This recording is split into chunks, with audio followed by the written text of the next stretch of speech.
প্রিয় শিক্ষার্থী বন্ধুরা, আজ কর্তৃকারকের প্রকারভেদ আমাদের চলছিল। আজকে শেষ পর্ব, অর্থাৎ বাকি প্রকারভেদগুলো নিয়ে আজকে আলোচনা করব। তো কর্তৃকারকের প্রকারভেদ,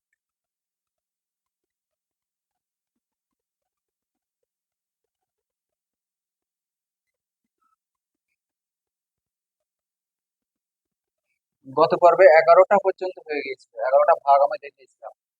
এবার আমরা 12 নম্বর থেকে দেখো। 12 নম্বরে কি আছে? বাক্যাংশ কর্তা।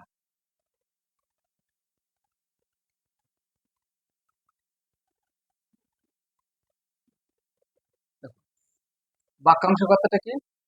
বাক্যাংশ নামের মধ্যে লুকিয়ে আছে। দেখো, বাক্যাংশ অর্থাৎ বাক্যের একটা অংশ, অর্থাৎ পুরোপুরি বাক্য নয়, এটা বড় পার্ট, বাক্যের একটা বড় পার্ট যখন কথ্য হিসেবে ব্যবহৃত হয়।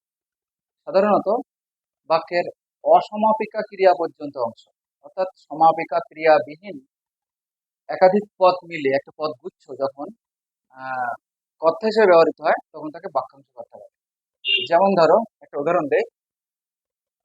সৎপথে চলা,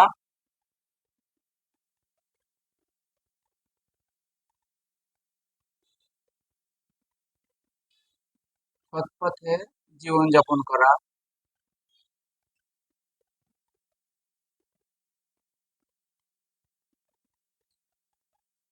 ভালো। তো ভালোটা ক্রিয়াপদ, তাহলে এই সৎপথে জীবনযাপন করা এই পর্যন্ত দেখো, এটা একটা অসমাপিকা ক্রিয়া। এই অসমাপিকা ক্রিয়া পর্যন্ত এত বড় একটা পার্ট কথ্য হিসেবে ব্যবহৃত হচ্ছে, তাই এটাকে আমরা বলবো বাক্যাংশ কর্তা। ঠিক আছে? সৎপথে জীবনযাপন করা ভালো, এটা হচ্ছে একটা বাক্যাংশ কর্তা। ওকে, এবার দেখো, আমরা বাক্যাংশ কর্তার পরে কি আছে? উপবাক্যীয় কর্তা।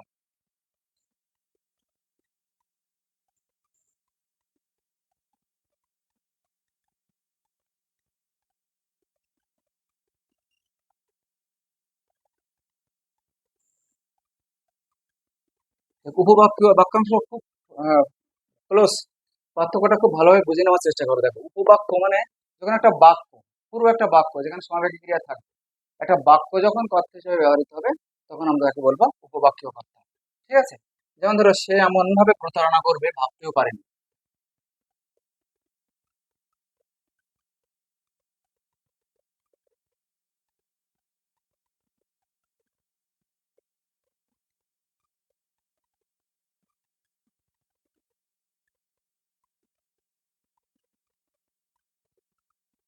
দেখো, ভাবতেও পারেনি, কোন বিষয়টা ভাবতে পারেনি?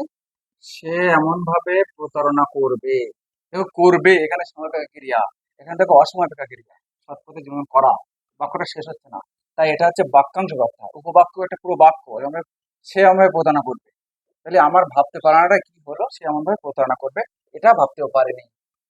তা আর একটা উদাহরণ দেই, যে ছেলেটি এসেছিল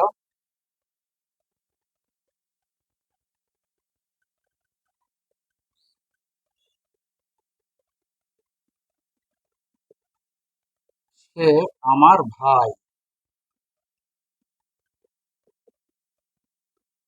দেখো, যে ছেলেটি এসেছিল, এসেছিল সমাপিকা ক্রিয়া, এই যে ছেলেটি এসেছিল সে আমার ভাই, তাহলে আমার কে আমার ভাই, কে ভাই? যে ছেলেটি এসেছিল সে। তাহলে এত বড় একটা বাক্যের বাবা, একটা এত বড় একটা বাক্য যখন পদ হিসেবে ব্যবহৃত হচ্ছে, তাই এটা হচ্ছে উপবাক্য বাক্য। ক্লিয়ার? উপবাক্য আর বাক্যাংশ ক্লিয়ার তো? এবার দেখো, 14 নম্বর। এবার হচ্ছে আলংকারিক কর্তা।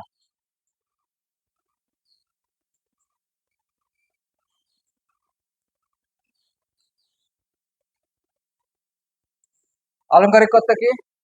দেখো, যখন কোনো অচেতন বস্তুতে চেতনা আরোপিত হয় তখন সেটাকে বলা হয় আলংকারিক কর্তা।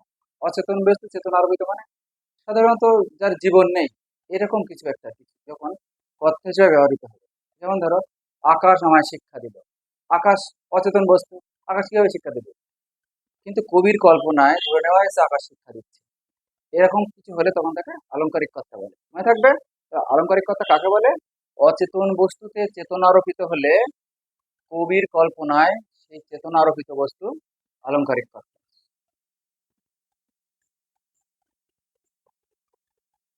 আকাশ আমায় শিক্ষা দিল।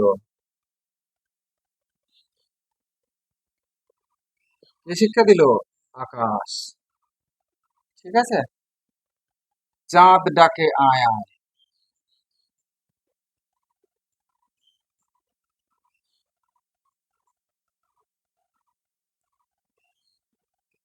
দেখো চাঁদ কি ডাকতে পারে?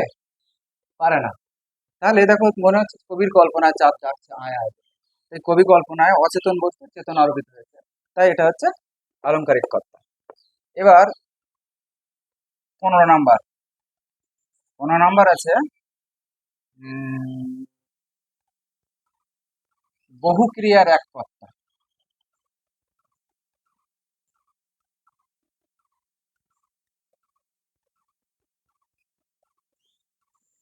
বহু ক্রিয়ার এক কর্তা তো সোজা। যেমন ধরো ক্রিয়াপদ অনেকগুলো থাকবে কিন্তু কর্তা একটা। বহু ক্রিয়ার এক কর্তা। যেমন পাগলটি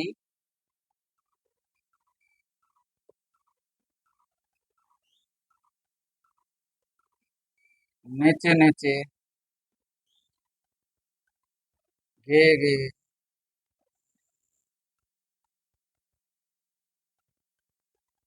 হেঁটে বেড়াচ্ছে।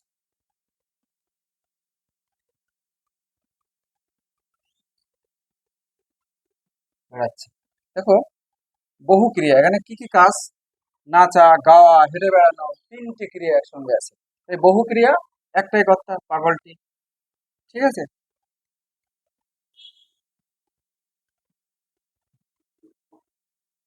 সে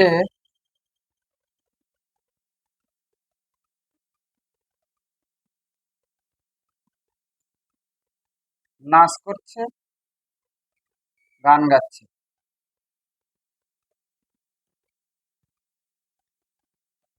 নাচ করছে, গান গাচ্ছে, দুটো কাজ করছে সে। এই কর্তাটা হচ্ছে বহু ক্রিয়ার এক কর্তা।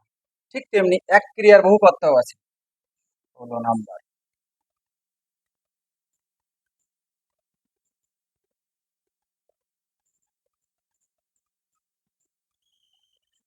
এক ক্রিয়ার বহু কর্তা কি? যেমন ধরো এক ক্রিয়া বহু কর্তা, এটাও খুব সহজ। ক্রিয়াপদ একটা কিন্তু কর্তা অনেক। যেমন ধরো রবীন্দ্রনাথ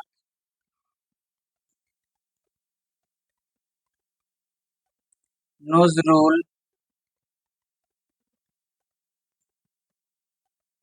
মোহিতলাল